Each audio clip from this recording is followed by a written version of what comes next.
আজকের ভিডিওতে দেখাবো দুটো পার্সেল প্যাকিংয়ের ভিডিও এবং দুটোর ক্ষেত্রে কিন্তু আমার এক্সপিরিয়েন্স একদমই আলাদা আলাদা ছিল। তো সেটাই তোমাদের সাথে শেয়ার করব।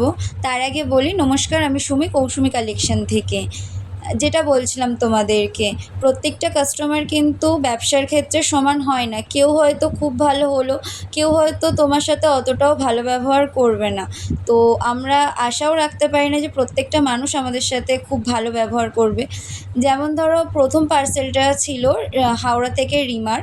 তো ও আমাকে খুব ভালো একটা রিভিউ দিয়েছে। তো ওর পার্সেলটা যখন ও অর্ডার করেছিল, ওর যেহেতু পোস্ট অফিস থেকে ছিল, তো সেজন্য আমাকে অ্যাডভান্স করেই দিয়েছিল। আর ওর পার্সেলটা সম্ভবত আমার বৃহস্পতিবার কি শুক্রবার নাগাদ পোস্ট অফিসে জমা করার ছিল। কিন্তু আমি যখন পোস্ট অফিসে যাই, সেই সময় যেহেতু দেরি হয়ে যায়, সেই সময় পোস্ট অফিস থেকে নেয়নি পার্সেলটা। তো তখনই আমি ওকে ফোন করে বলি যে তোমার পার্সেলটা তো পোস্ট অফিসে আমি জমা করতে পারিনি, আর সোমবার ছাড়া আমার সময়ও হবে না, তো আমি কি তোমাকে টাকাটা ফেরত করে দেবো?